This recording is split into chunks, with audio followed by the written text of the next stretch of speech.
E nós estamos aqui hoje celebrando as bodas do Cordeiro. Nós vamos falar sobre ceia, vamos entender um pouco mais o que significa ceia, né?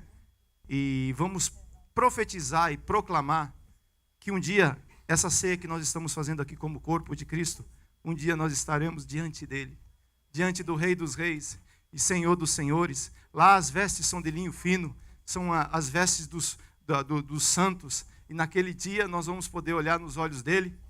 Aquele olho cheio de sangue que estava lá na cruz, agora é um olho é um olho poderoso, onde sai fogo dos olhos dele. Aquelas roupas manchadas da cruz, agora é roupa de linho fino. Aquele corpo machucado, agora está escrito na coxa dele, Rei dos Reis e Senhor dos Senhores. Aleluias. E é desse Jesus que a gente está falando aqui. Tudo é por ele, para ele são todas as coisas. E o cuidado que nós temos que ter é de não deixar com que as coisas entrem num mecanismo na vida da gente. A ceia é comunhão, fala ceia é comunhão. É comunhão com Deus e é comunhão com meu irmão. Eu não posso romper a comunhão com meu Deus e eu não posso romper a comunhão com meu irmão, porque nós somos um corpo. Já pensou se um braço seu tivesse a ideia de se desprender do seu corpo?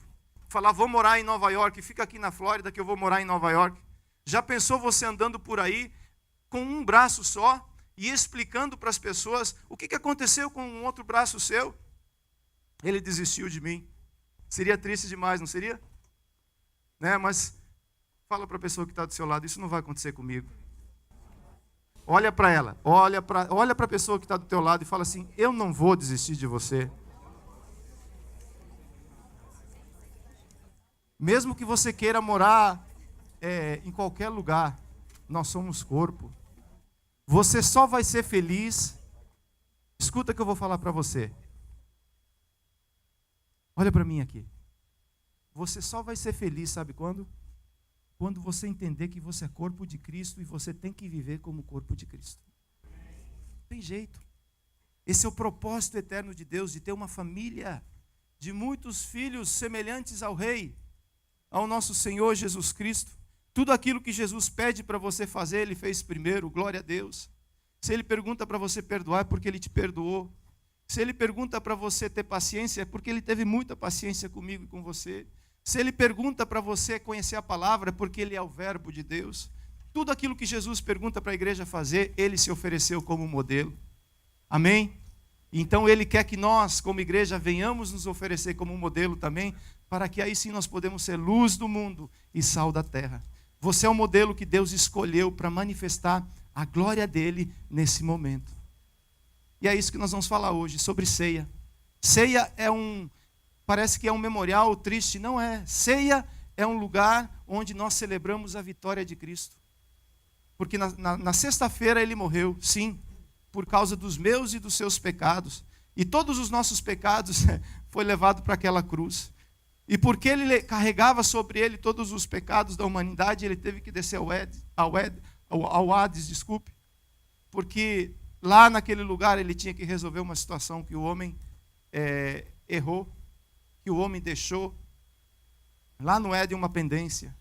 E Jesus foi lá no Éden e falou, dá de volta. Dá de volta. Se tinha que morrer um justo pelos injustos, o justo está aqui dizendo, dá de volta a chave da vida, porque eu vim resgatar a minha igreja, eu vim trazer de volta, eu vim levar de volta aquilo que pertence ao Pai.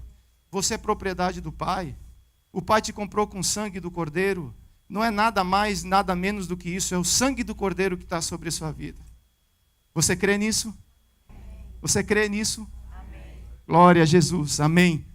Você tem um texto base, que coloquei o título dessa palavra assim, fazei isto em memória de mim.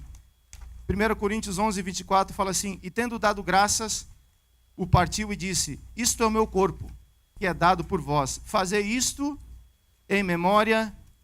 Quem estava falando isso? Né?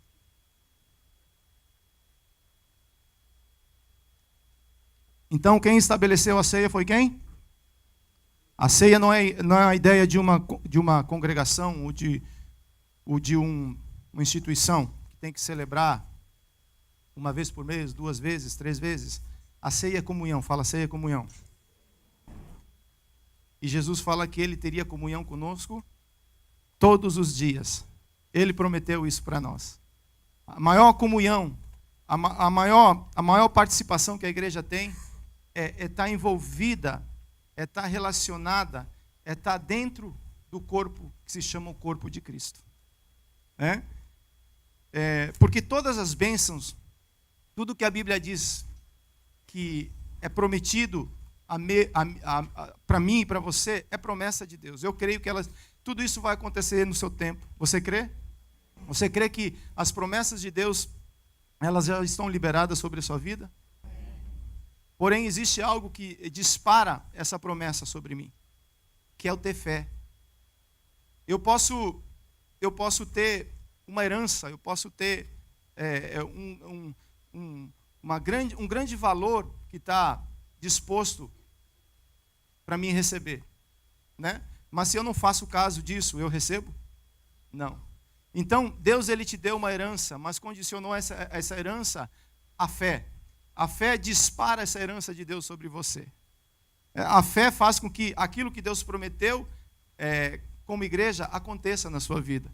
E a ceia é algo maravilhoso. Por que a ceia é algo maravilhoso? Porque Jesus instituiu a ceia como uma ordenança a ser anunciada pela igreja até que Ele volte. Jesus voltará, fala, Jesus voltará. Nós estamos aqui proclamando hoje a morte. Jesus teve que morrer pelos nossos pecados, sim. Mas ao terceiro dia, Ele também ressuscitou. E ao ressuscitar, Ele recebeu um nome acima de todo nome nos céus, na terra e debaixo da terra. E falou assim: eu vou enviar o Espírito Santo a vocês. Esse Espírito vai conduzir vocês em toda a verdade. Ele vai ensinar o caminho do Pai. Porque agora o Espírito vai trazer vocês a terem novamente relacionamento com o Pai. Mas eu quero deixar uma promessa. Eu vou voltar. Eu vou voltar para pegar o quê? O que Jesus vai voltar para pegar? O penhor, que é o Espírito Santo de Deus. O que é a ceia do Senhor? Precisamos entender que a ceia do Senhor é um ato espiritual. Lucas 22:19 fala assim: e tomando um pão, tendo dado graças, o partiu e lhes deu, dizendo: isto é o meu corpo oferecido por vós. Fazei isto em memória de quem? De mim. Semelhantemente, depois de cear, tomou o cálice, dizendo: este é o cálice da nova aliança, no meu sangue derramado em favor de vocês. Primeira coisa que eu quero falar é: Jesus é quem foi que estabeleceu essa ceia. Escreva aí, por favor. Lucas 22:15, e disse-lhes: tendo desejado ansiosamente comer convosco esta Páscoa antes do meu sofrimento. Verso 16: pois vos digo que nunca mais a comerei até que ela se cumpra no reino de Deus. Então, o que nós estamos falando aqui hoje? Quem estabeleceu a ceia, esse memorial, foi o próprio Senhor Jesus. Na noite que ele foi traído, na noite que provavelmente ele iria passar pelo maior sofrimento da vida dele. Talvez nós, como seres humanos, quando nós passamos por dificuldades, nós nos isolamos, né? Essa é a nossa tendência. Quando nós sofremos por algo que é normal do ser humano, a gente se isola. Mas Jesus, no momento que ele, talvez no ápice da dor dele, o que ele faz? Ele busca comunhão. Ele busca os seus discípulos e busca estar com eles. Porque na comunhão tem cura. Na comunhão tem restauração. Na comunhão tem palavra profética. Na comunhão tem pão. Na comunhão tem vinho. Na comunhão tem todas essas coisas. E quando nós não entendemos o poder que há na comunhão, nós nos isolamos. Nós achamos que bom é estar longe. Não, bom é estar perto. É ou não é? Por isso que a gente coloca as cadeiras tão pertinho assim. Para você estar perto do teu irmão, para você cheirar o perfume dele, todo o respeito. Porque na comunhão é onde Deus ordena a bênção dele. Quem quer ser abençoado? Exerça a comunhão dos santos. Se esforce. Eu sei que às vezes não é fácil. Por quê? Porque nós somos muito diferentes. É verdade ou não é? Tem hora que eu quero me relacionar com o irmão, eu estou bem, o irmão não está. Tem hora que o irmão quer se relacionar comigo, ele está bem e eu não estou. Por isso que a Bíblia diz assim, ande 2 em 2. Porque se um cair, o outro restaura a comunhão. Olha que maravilhoso. Glória a Deus. Amém? Quero chamar um vídeo agora, por favor.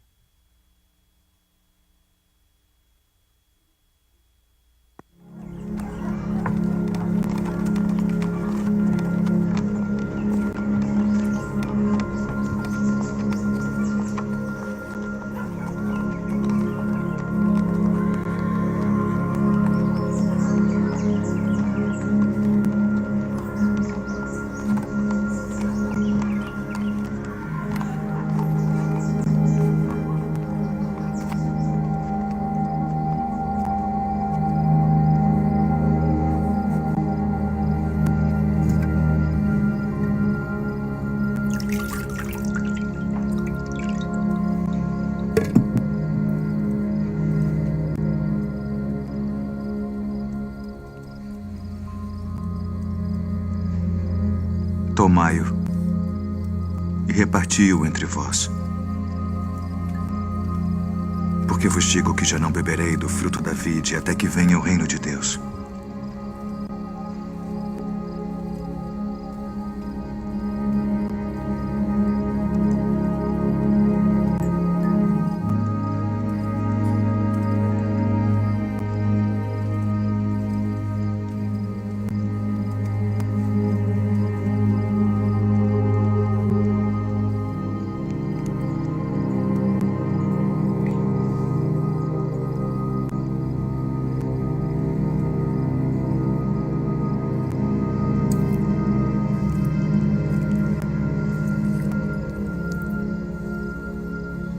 O que fazes? Faze-o depressa.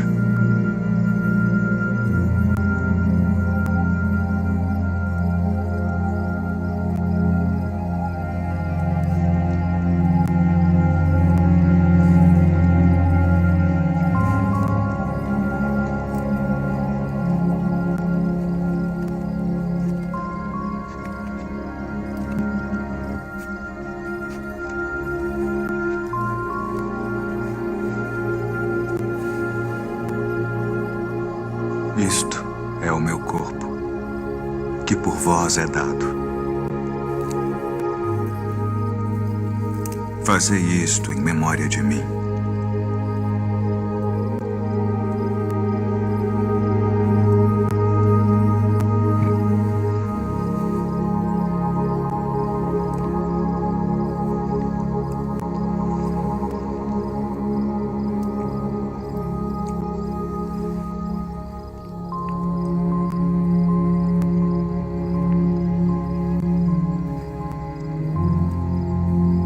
Este cálice é o Novo Testamento no meu sangue, que é derramado por vós.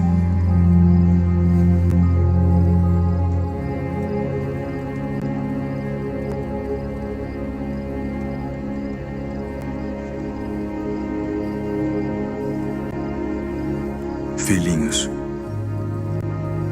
ainda por um pouco estou convosco.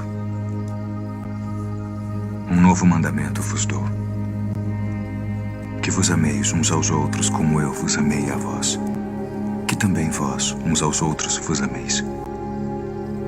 Nisto todos conhecerão que sois meus discípulos, se vos amardes uns aos outros.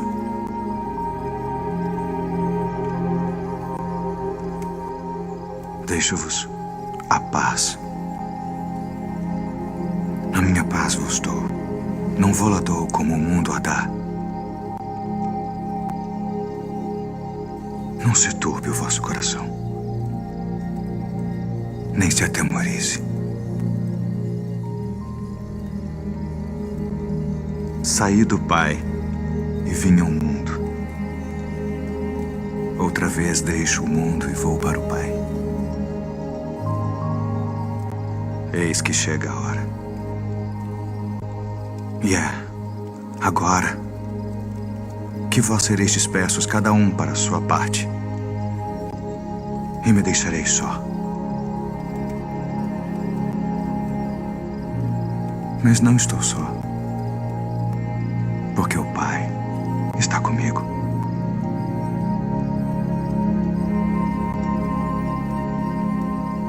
Tenho-vos dito isto para que em mim tenhais paz. No mundo tereis aflições. Mas tende bom ânimo.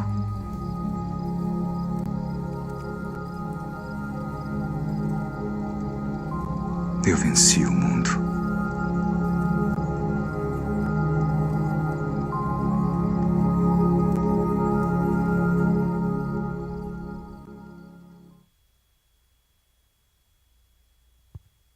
Aleluias.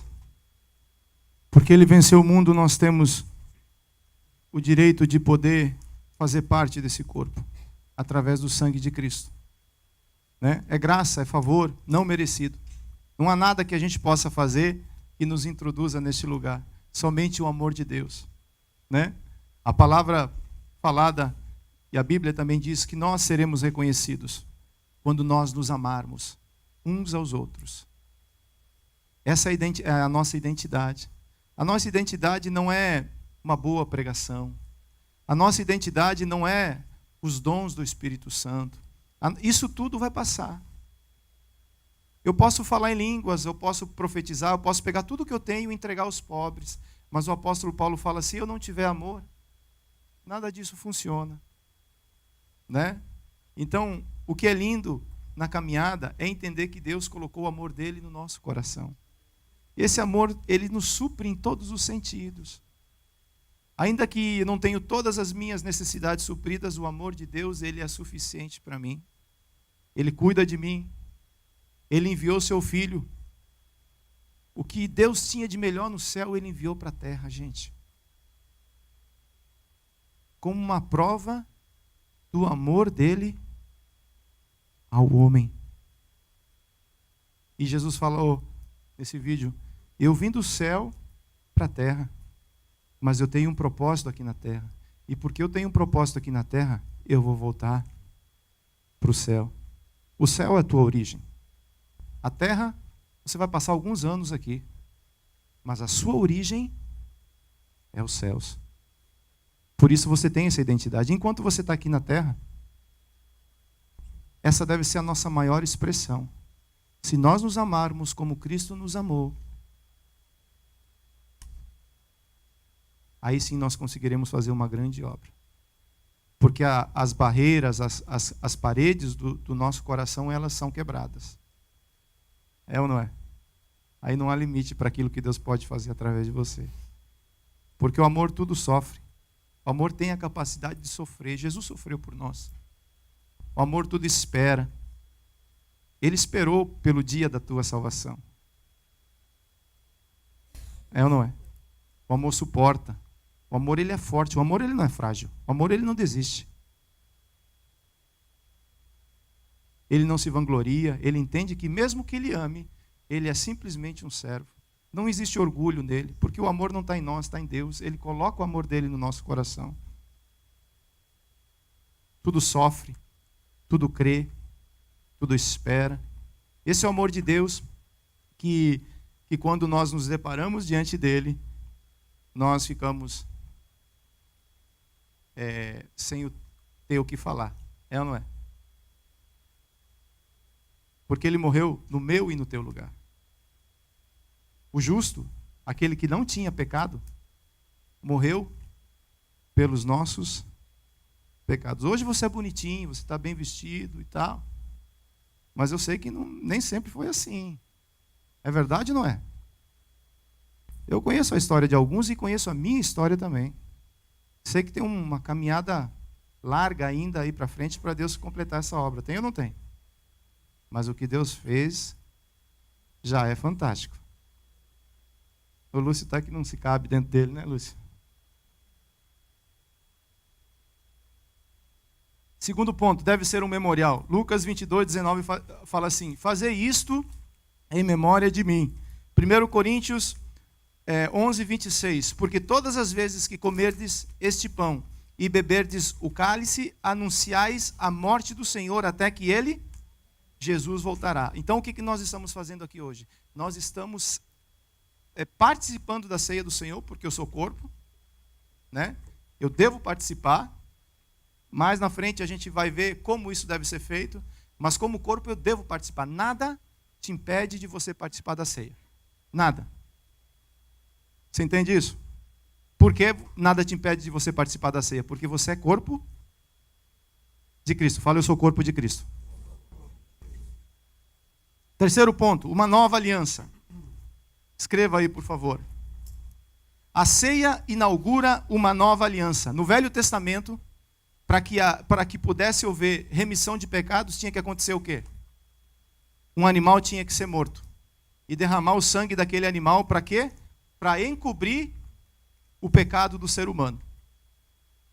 Mas Jesus, ele fez algo diferente. Ele se ofereceu como a ovelha, como sacerdote, de uma vez por todas. E o sangue do justo foi derramado de uma vez por todas. Agora não mais sangue de animais, mas o sangue do próprio Senhor Jesus Cristo de Nazaré. Por isso que ele fala, a partir naquela ceia, Jesus estava inaugurando um novo tempo para a igreja. Agora eu tenho livre acesso ao quê? Ao Pai.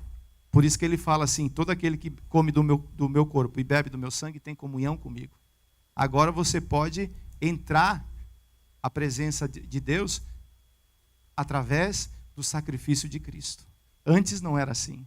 Antes somente algumas pessoas podiam estar no Santíssimo Lugar.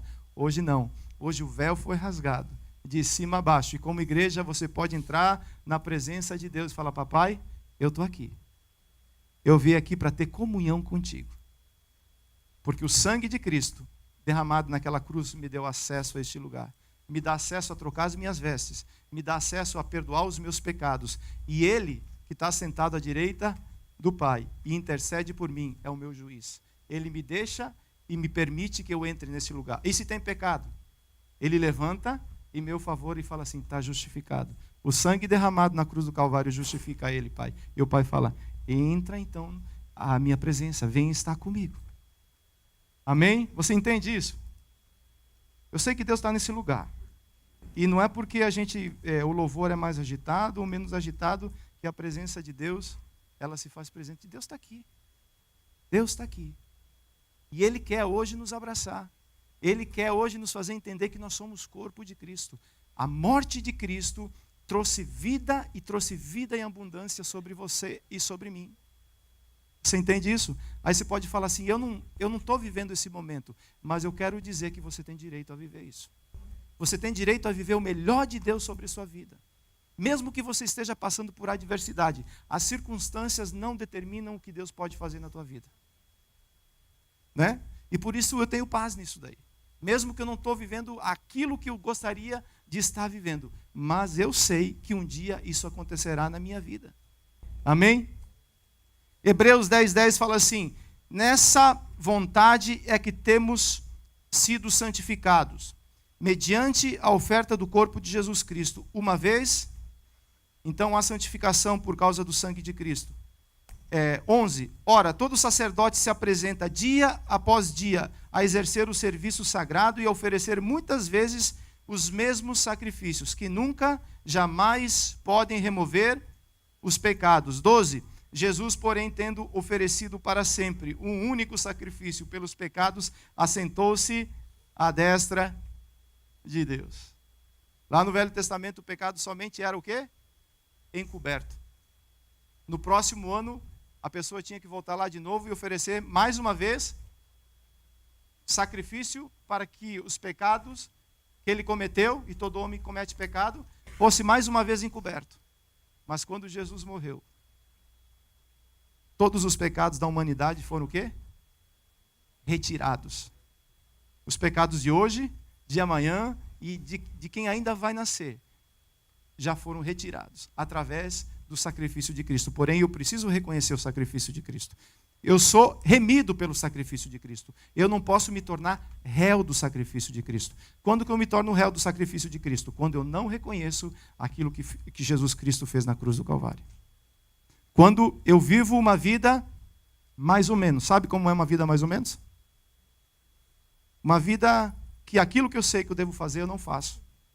A palavra fala sobre 10 virgens. E eu gosto dessas 10 virgens. De tempo em tempo eu passo lá e me analiso nessa passagem. Porque todas as 10 eram igreja. Elas participavam do mesmo corpo. Porém, 5 delas eram o quê? O que é imprudência, gente? Imprudência é quando você vê um stop sign e tem que parar, você não. Aí em nome de Jesus, você não vai levar o ticket, não. Mas quem levar o ticket, que agiu com imprudência, na hora que o policial chega, Travel License Registration, aí o cara começa a orar. Né? Deus, traz livramento. Me traz livramento, Jesus, porque sou teu filho. E os anjos ficam falando, e aí, Deus, o que nós fizemos? Imprudente, vai ter que sofrer a consequência. Né? Foi o que aconteceu com aquelas 5 virgens. Elas andaram imprudentemente, sabendo que elas deveriam andar com prudência. Esse é o nosso desafio. Todas as coisas me são lícitas. Eu posso fazer tudo o que eu quiser? Claro. Você está aqui hoje pela manhã porque você quer estar aqui. Andar com Deus é um sacrifício voluntário. Quando as pessoas têm que começar a perguntar para você fazer as coisas, tem alguma coisa errada. Né? É ou não é? Mas aquelas 10 prudentes, elas se prepararam, porque mais cedo ou mais tarde elas sabiam que o noivo iria voltar. Ele falou que iria voltar. Por isso o azeite estava na botija, preparada. E a palavra fala que o noivo veio quando? De noite, num tempo difícil. Você acha que nós estamos vivendo um tempo difícil hoje? Queridos, posso falar de mim? Às vezes você vai para as mídias e elas causam mais confusão do que me ajudam. Porque um fala que tem que botar, outro fala que tem que tirar. É uma mistura de sementes tão grande que se nós estivermos nos alimentando por isso, mais cedo ou mais tarde isso vai gerar uma colheita. O que vai fazer com que a igreja esteja imune nesse tempo difícil que nós estamos vivendo? Fala relacionamento com Jesus. Ele vai te dizer o que é verdadeiro e ele vai te dizer o que é falso. A palavra nos ensina que nos últimos dias se levantariam falsos profetas. Aqueles que falariam verdades bem parecidas, mas que não seriam verdades. E que muitos seriam enganados por causa dessas coisas. Se Deus enviasse uma perseguição sobre a igreja hoje, se uma perseguição será que nós estamos preparados para ser perseguidos pelo nome de Jesus? Será que nós estamos prontos para dizer, eu sirvo Jesus mesmo? Quem serve Jesus tem fornalha de fogo.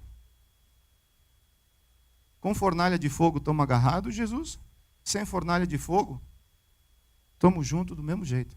Será que nós estamos tendo essa maturidade? Porque o pastor Márcio gosta de falar isso. Nós vivemos um evangelho de playboy, sabe o que é? Com todo o respeito, eu estou falando. Porque você sai de manhã, ar-condicionado, vai tomar um banhozinho quente, chega na cozinha, o café está preparado, se a esposa, né? Se você tratou bem a esposa. Vai na garagem e liga o carro antes. Para quê? Para o ar-condicionado ficar gelando o carro. Para que quando o profeta chega, o carrinho está geladinho, sou filho de Deus. E aí começa a reclamar com a esposa. Traz os filhos. Traz essas crianças que estão atrasadas. Né?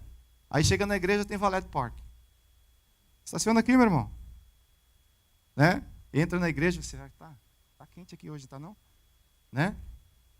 Quem que vai pregar? Esse pastorzinho aí? Esse menino vai pregar? Não tem nada melhor não? Né? Gostei, não gostei, mais ou menos. Vou voltar domingo que vem, para ver se o outro é melhor. Querido, se apegue à palavra. Se apegue a Jesus. Aí tudo fica bom. Porque se você teve uma semana boa com o teu Senhor, quando você vem para cá, você vem dando pulo. O cara fala glória a Deus e aleluia junto, misturado. Porque você está cheio da presença de Deus. Você não precisa de alguém que apresente algo para você. Você já se alimentou a semana toda. Você teve comunhão com Ele. Você deu um cheiro nele. Fala, Jesus, o teu perfume é melhor que o meu. É a rosa de Saron. Que perfume bom, Jesus. Como é bom estar aqui. Eu tenho que ir para o trabalho, Jesus, mas eu não posso negligenciar isso também, porque senão minha esposa depois vai me chamar de preguiçoso. Mas vamos junto. Eu vou dirigir agora, senta do meu lado aqui, vamos conversar. Me ensina, Jesus, o caminho da tua verdade. Me faz um discípulo teu, que aprenda a renunciar, que aprenda a viver aquilo que a tua palavra realmente deseja que eu seja, para que eu não seja mais um no meio dessa geração, que reclame, que não goste, que isso, que aquilo. Eu quero ser diferente, Jesus. Eu quero te amar de todo o meu coração. Hebreus 12, 24 fala assim: a Jesus, o mediador de uma nova... Queria chamar o segundo vídeo, por favor.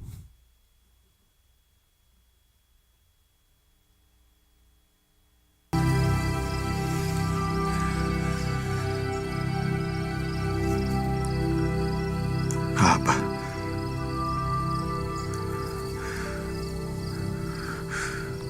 Pai.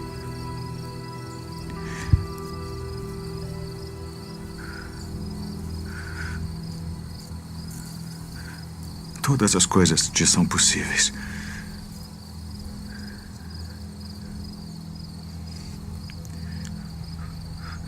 Afasta de mim este cálice.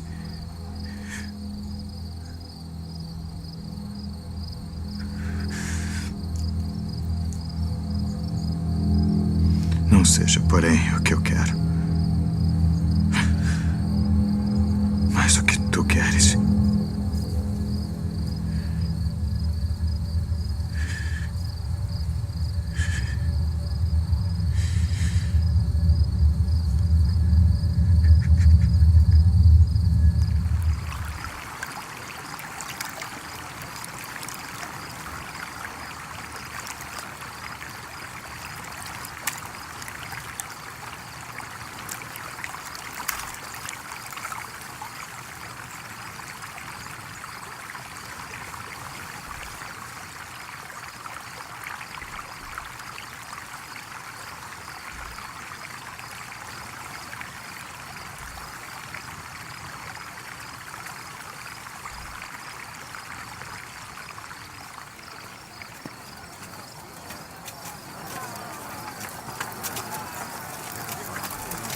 É chegada a hora.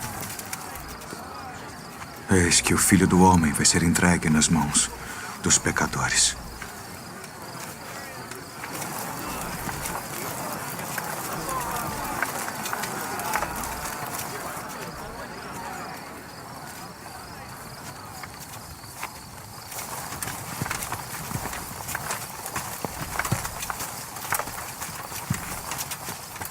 A quem buscais? A Jesus Nazareno.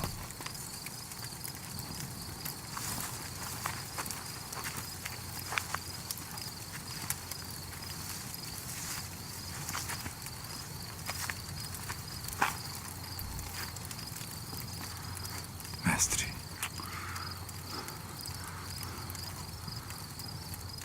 Assim traz o Filho do Homem, com um beijo.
Pai. Nas tuas mãos entrego meu espírito.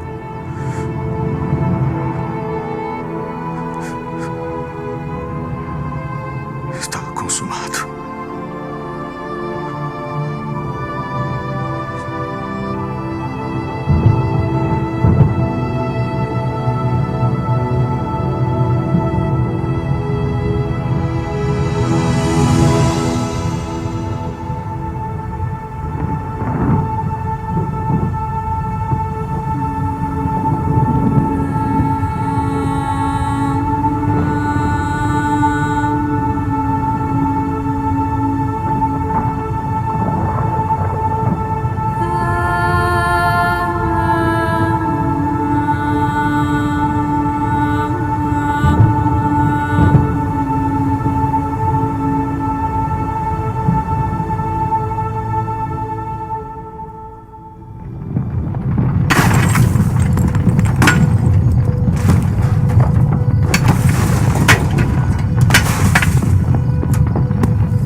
Mulher, por que choras?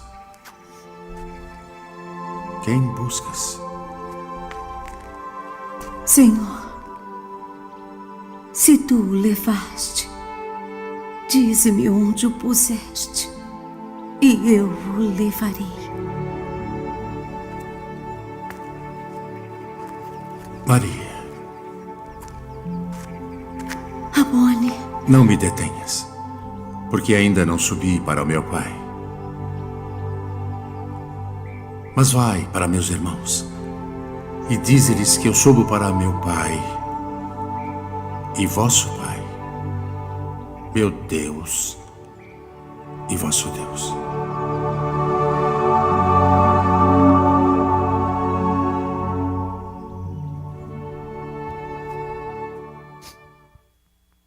Aleluia. É um cenário profético da vitória e bênção sem fim da parte do Senhor. A ceia deve me lembrar a vida e a obra de Jesus. Jesus, ele é Deus. E sendo Deus, ele se tornou homem. E como homem, ele nunca pecou. Jesus nunca pediu perdão de nenhum pecado. Mas ele morreu na cruz com todos os pecados da humanidade. Teve uma vida de poder porque assim o Espírito Santo e o Pai o ungiu e fez o bem a toda criatura por onde ele andou. Mas só que ele sabia o propósito dele. Ele sabia que ele teria que passar por aquela cruz. E aquela cruz foi onde Jesus morreu pelos meus e pelos seus pecados. Mas glória a Deus que a morte não pôde contê-lo. Jesus Cristo, ao terceiro dia, ele ressuscitou. E ele falou: vai e fale aos meus irmãos que eu estou vivo. Por que você chora, Maria? Por que você está chorando? O teu Redentor, ele vive. Recebeu um nome que é acima de todo nome, que diante desse Deus maravilhoso se dobra todos os joelhos nos céus, na terra e debaixo da terra. E voltará. E voltará. Nós estamos celebrando como igreja a ceia do Senhor até que Ele volte. Devemos participar e anunciar a ceia até que o grande dia esperado aconteça, que juntos celebraremos a ceia das bodas do Cordeiro. Apocalipse 19:6 fala assim: então ouvi uma com uma voz de numerosa multidão, como de muitas águas, e como de fortes trovões, dizendo: Aleluia, pois reina o Senhor, o nosso Deus, o Todo-Poderoso. Alegremo-nos, exultemo-nos e demos-lhe a glória, porque são chegadas as bodas do Cordeiro, cuja esposa a si mesmo já está se preparando, se ataviando, pois lhe foi dado vestir-se de linho finíssimo, resplandecente e puro, porque o linho finíssimo são os atos de justiça dos santos. Então me falou o anjo: escreve, bem-aventurado aqueles que são chamados à ceia das bodas do Cordeiro. E acrescentou: são estas verdadeiras as palavras de Deus. Se você crê nisso e você reconhece isso, dê uma salva de palmas ao teu Senhor Jesus Cristo. Wedding planning. A pessoa que organiza o casamento. Essa. Que quando você chega na porta, ela fala: qual é o seu nome? Já passou por isso? Não. Qual é o seu nome, por gentileza? Aí você fala: Marciano Furlaneto. Aí ela: por favor, me siga. E ela te leva até a mesa, carabaçoia, onde o teu nome está lá escrito. A palavra do Senhor fala que o teu nome foi escrito no livro da vida. Um dia esses livros vão ser abertos. E quando você chegar lá, ele vai falar: qual é o teu nome, filho? Bendito do Pai. Entra no gozo que eu tenho preparado antes da fundação do mundo. Foste fiel no pouco, sofreste por causa do meu nome. Por causa disso eu te recompenso. Nada em vão. Nada em vão. Nada é em vão. Nada é em vão. Quero aplicar essa palavra para a gente celebrar a ceia. Aprendendo a celebrar a ceia do Senhor. 1 Coríntios 11, 23 fala assim: porque eu recebi do Senhor o que também vos entreguei, que o Senhor Jesus, na noite em que foi traído, tomou o pão, e tendo dado graças, o partiu e disse: isto é meu corpo, que é dado por vós, fazei isto em memória de mim. Porque semelhantemente, por semelhante modo, depois de haver ceado, tomou também o cálice, dizendo: esse cálice é a nova aliança do meu sangue. Fazei isto todas as vezes que beberdes, em memória de mim. Porque todas as vezes que comerdes este pão e beberdes o cálice, anunciais a morte do Senhor até que ele venha. 27. Por isso, aquele que comer o pão e beber o cálice do Senhor indignamente será réu do corpo e do sangue do Senhor. Examine-se, pois, o homem a si mesmo, e assim coma do pão e beba do cálice. Pois quem come e bebe sem discernir o corpo, come e bebe juízo para si. Verso 30. Eis a razão porque há entre vós muitos fracos e doentes, e não poucos que dormem. A ceia do Senhor é motivo de bênção, mas a palavra nos ensina, ao participarmos indignamente, há consequências. Primeiro ponto, é preciso discernir o corpo de Cristo. 1 Coríntios 11, 29 fala assim: pois quem come e bebe sem discernir o corpo, come e bebe juízo. Quem é o corpo de Cristo?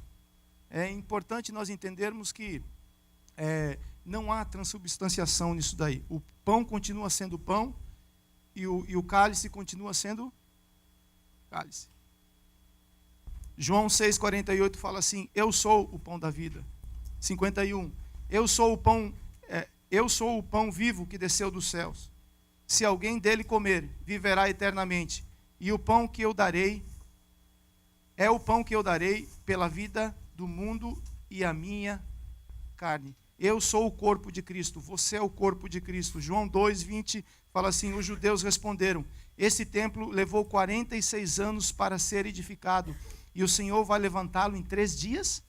21. Mas o templo do qual ele falava era o seu próprio corpo. Romanos 12,5. Assim também nós, conquanto muitos, somos um só corpo em Cristo e membros um dos outros. 1 Coríntios 12, 27. Ora, vós sois o corpo. Fala: eu sou o corpo de Cristo. E cada pessoa entre vós individualmente é membro desse corpo. Mesmo que nós somos um corpo, cada membro tem a sua individualidade. Verdade ou não? O olho faz uma função diferente da perna. A perna tem uma função diferente do ouvido. Mas tira o olho do teu corpo, ou tira uma perna do teu corpo, você vai ver a gravidade que isso vai ser. É disso que o Jesus está falando. Nós somos corpo de Cristo. Eu tenho que me juntar a esse corpo, eu tenho que fazer parte do corpo. Eu não posso sair do corpo, porque no corpo há proteção, no corpo há crescimento, no corpo há onde o reino de Deus é estabelecido na minha vida. Eu tenho o direito de sair do corpo? Não tem. Você é igreja, para onde você vai? Para onde que você vai? Se você é igreja, vou mudar de igreja, para onde que você vai? Você é a igreja de Cristo. Por onde você for, você é a igreja, você faz parte de um corpo. Por causa de propósito, às vezes Deus pode te mover de um lugar para outro? Claro que pode. Quando debaixo de cobertura e Deus te orientar a fazer isso, faça, é bênção. Porque você é o corpo de Cristo, né? Mas como corpo eu preciso entender que é no corpo que eu sou sarado. Fala, como corpo, eu preciso entender que a cura está dentro do corpo. Tem cura para muitas doenças que as pessoas estão descobrindo. Que os testes são feitos pelo quê? Pelas células do próprio corpo. As células do próprio corpo, elas revelam a cura do corpo. Então é isso que nós precisamos entender. Tem uma célula que vai te curar. Você não encontrou ela ainda não? Dá uma olhada em volta. E essa célula, ela cura, ela restaura, porque todos nós precisamos de cura e precisamos de restauração. Precisamos ou não precisamos? O que fazemos à igreja, fazemos a Cristo. Mateus 25, 42 fala assim: porque tive fome e não me destes de comer, tive sede e não me destes de beber. Sendo forasteiro, não me hospedastes, estando nu, não me vestistes, achando-me enfermo e preso, não fostes ver-me. 44. E eles lhes perguntarão: Senhor, quando foi que te vimos com fome, com sede, forasteiro, nu, enfermo ou preso e não te assistimos?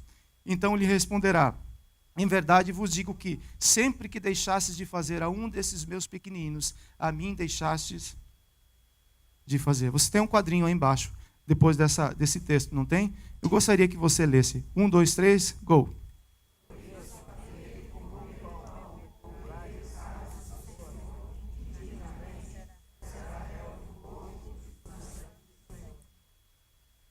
Você entende o que o apóstolo Paulo estava falando aqui? A igreja de Coríntios era uma igreja com muitos dons, muitos talentos. Uma igreja que tinha influência do Império Romano, que tinha todo o poder, governava a terra, e da Grécia, os gregos. Então era uma igreja poderosa, que tinha poder, e uma igreja que tinha muita filosofia. Paulo escreve aos Romanos, relatando que o maior poder é o poder de Deus.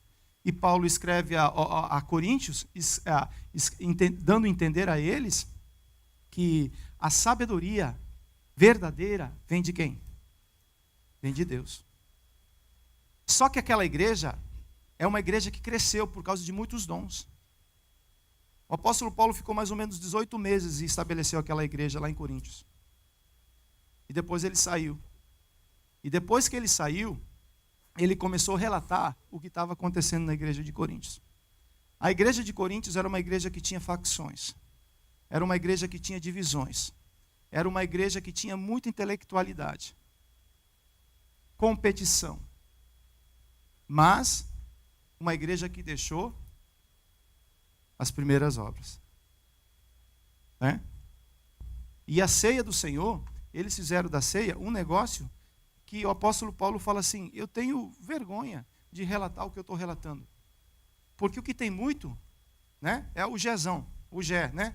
Quando você faz um evento e cada um leva um prato. Você já fez isso? O pessoal faz muito, né? Um leva isso. Quem levava carne nessa ceia só podia comer Porque se você vê no vídeo, só tinha pão e o cálice ali, não. E vinho. Tinha mais alimentos. Tinha ou não tinha? Mas ele pegou esses dois elementos para celebrar a ceia. Então, no evento, quem trazia carne, nesse evento de Corinto, só comia carne. O irmãozinho que trazia salada, coitado. Posso participar da picanha? Picanha, não. Você não trouxe picanha. Né?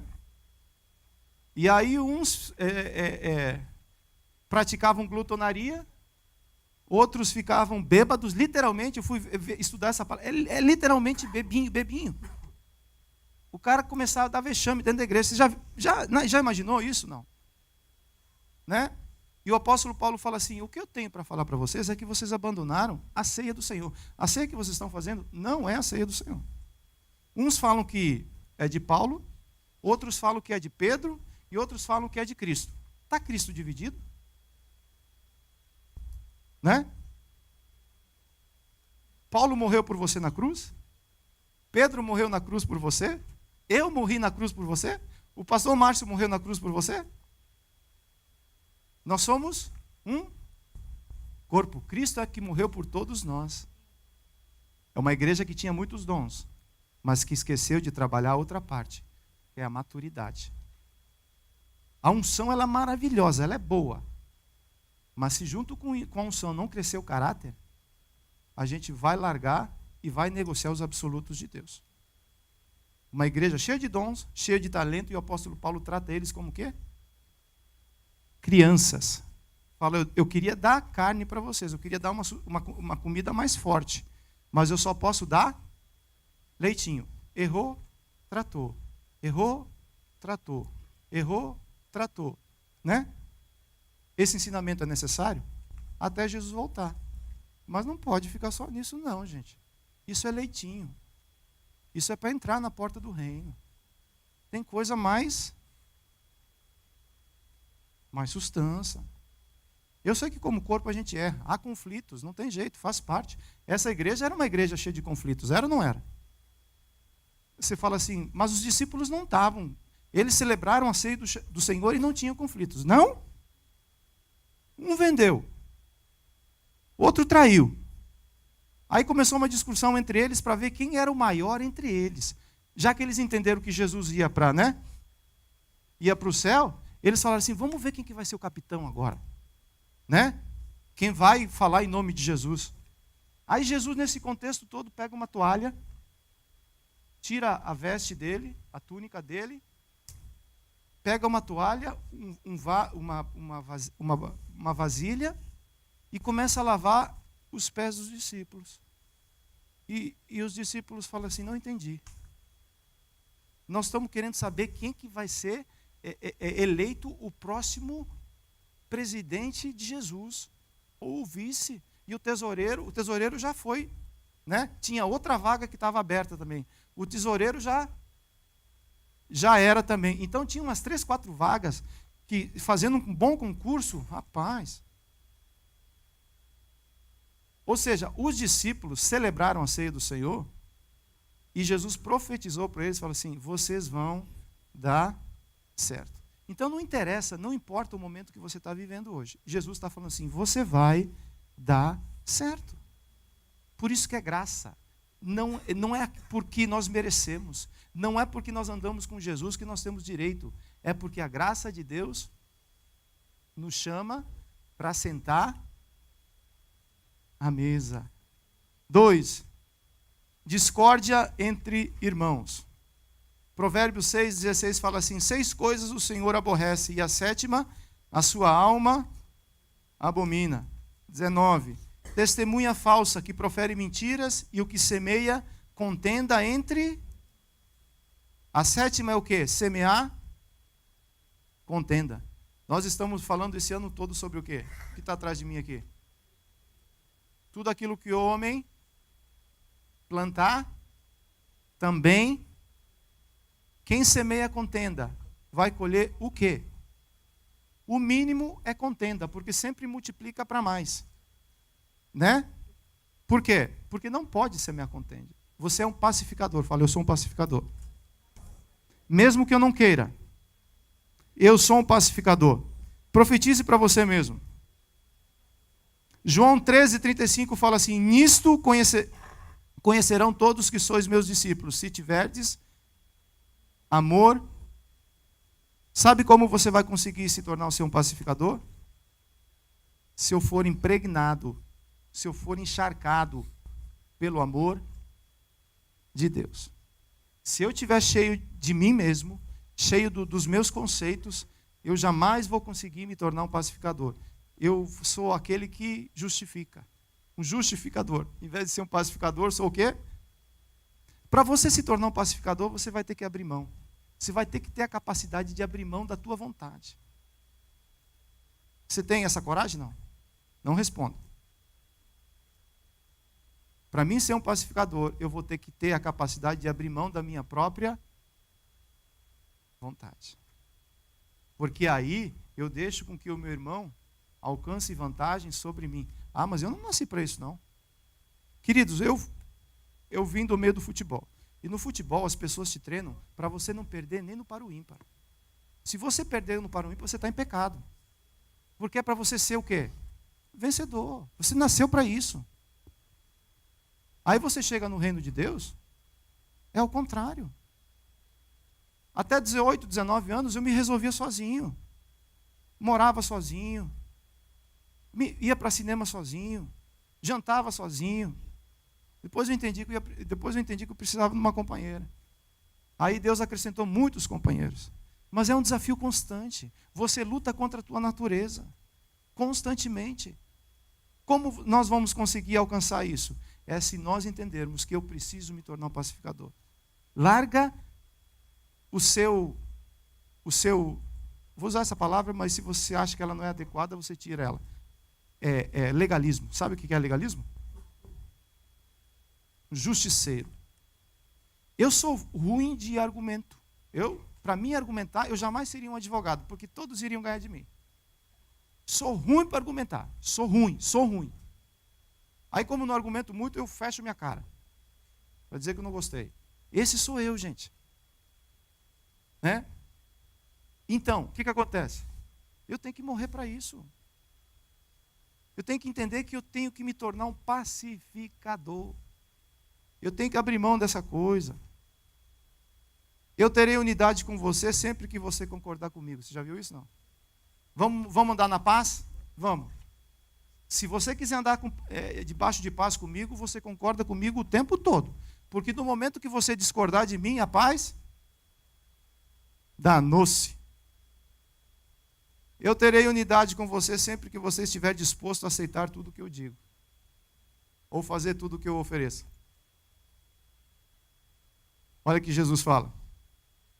Mateus 5:23. Se, pois, ao trazerdes ao altar a tua oferta, ali te lembrares do que o teu irmão tem alguma coisa contra ti, deixa perante o altar a tua oferta. Vá primeiro reconciliar-te com teu irmão, e então, voltando, faze a tua oferta. 25. Entra em acordo sem demora com o teu adversário, enquanto estás com ele a caminho, para que o adversário não te entregue ao juiz, o juiz ao oficial de justiça, e seja recolhido à prisão. Você vê que agora mudou o ministro da Justiça lá no Brasil, então fica esperto.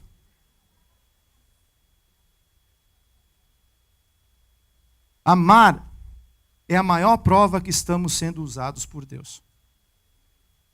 Você quer saber se você está andando ungido com óleo sobre a tua cabeça? O amor é a maior prova que Deus tem derramado sobre você, a unção. Porque o amor, ele vai fazer o que muitas vezes uma palavra profética não faz. É ou não é? Então é isso que nós precisamos e estamos falando aqui. Terceiro ponto, e eu estou concluindo. Queria chamar o pessoal do louvor aqui. Pecado. Não, só um minutinho, Éder. Antes de vocês subirem aqui, só um minutinho. Pecado escondido. Salmo 66:18. Se eu acalentasse o pecado no meu coração, o Senhor não me ouviria. Salmos 32:3. Enquanto eu mantinha escondidos os meus pecados, o meu corpo definhava de tanto. Davi sentiu a consequência do seu pecado no seu corpo, no seu reino e na sua família. Pecado é para ser confessado. Fala, pecado é para ser confessado. Eu já confessei para Deus. Sim. É maravilhoso confessar pecado para Deus, porque é só eu e Ele agora, né? Mas Deus, Ele vinculou a cura à oração de quem? Porque quando você confessa para Deus, você é perdoado. Mas você quer ser perdoado e curado também? Porque só ser perdoado é bênção, não é? Mas o pecado tem que ser o quê? A Bíblia diz assim, confessai os vossos pecados uns aos outros. É claro que você não vai sair, botar uma placa ali na pracinha e falar assim, confissão de pecado. Isso é outra história. Mas você anda com gente que te cobre, gente que cuida de você. São essas pessoas que você tem que mostrar a tua mão mirrada. Deixa que elas vejam a tua humanidade. Isso é lindo demais. Quando alguém começa a falar da sua fraqueza, para mim, eu falando de mim, isso demonstra a maturidade da pessoa.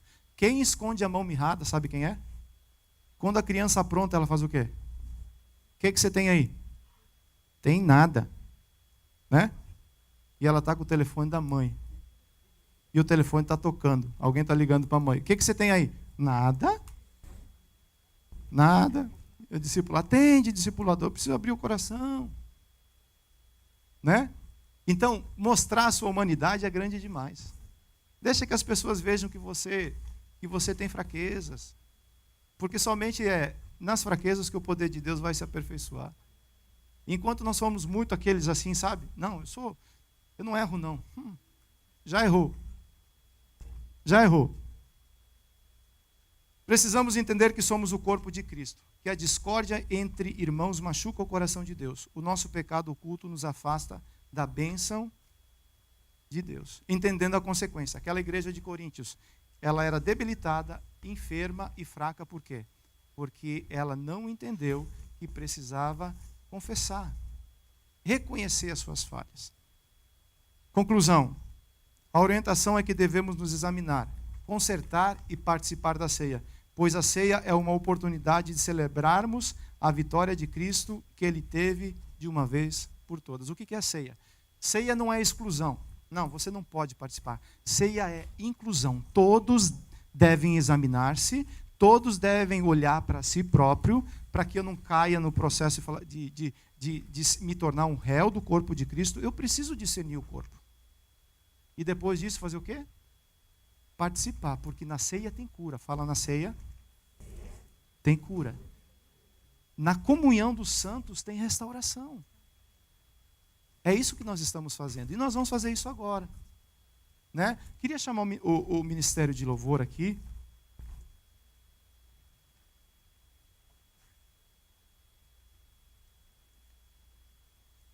Nós vamos celebrar a ceia do Senhor. Amém? Glória a Deus por isso.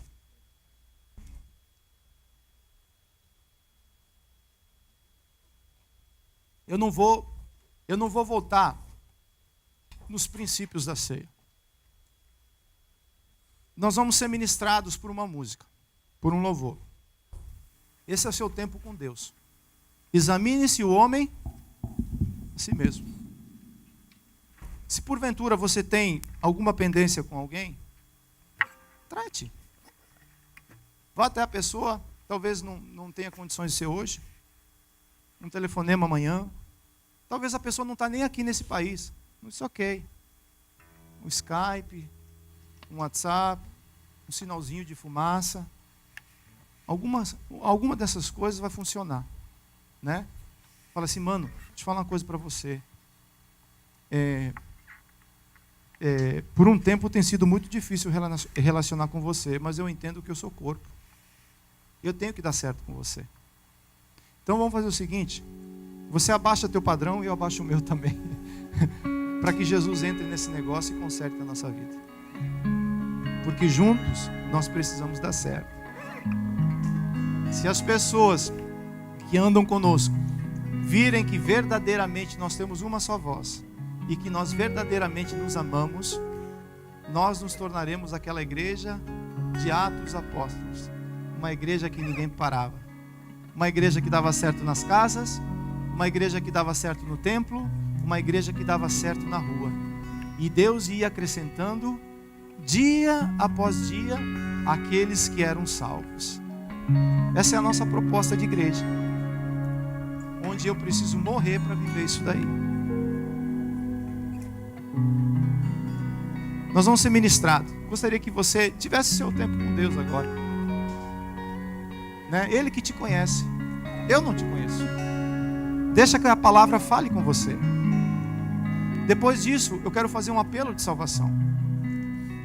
E por último, nós vamos celebrar a ceia do Senhor. Amém?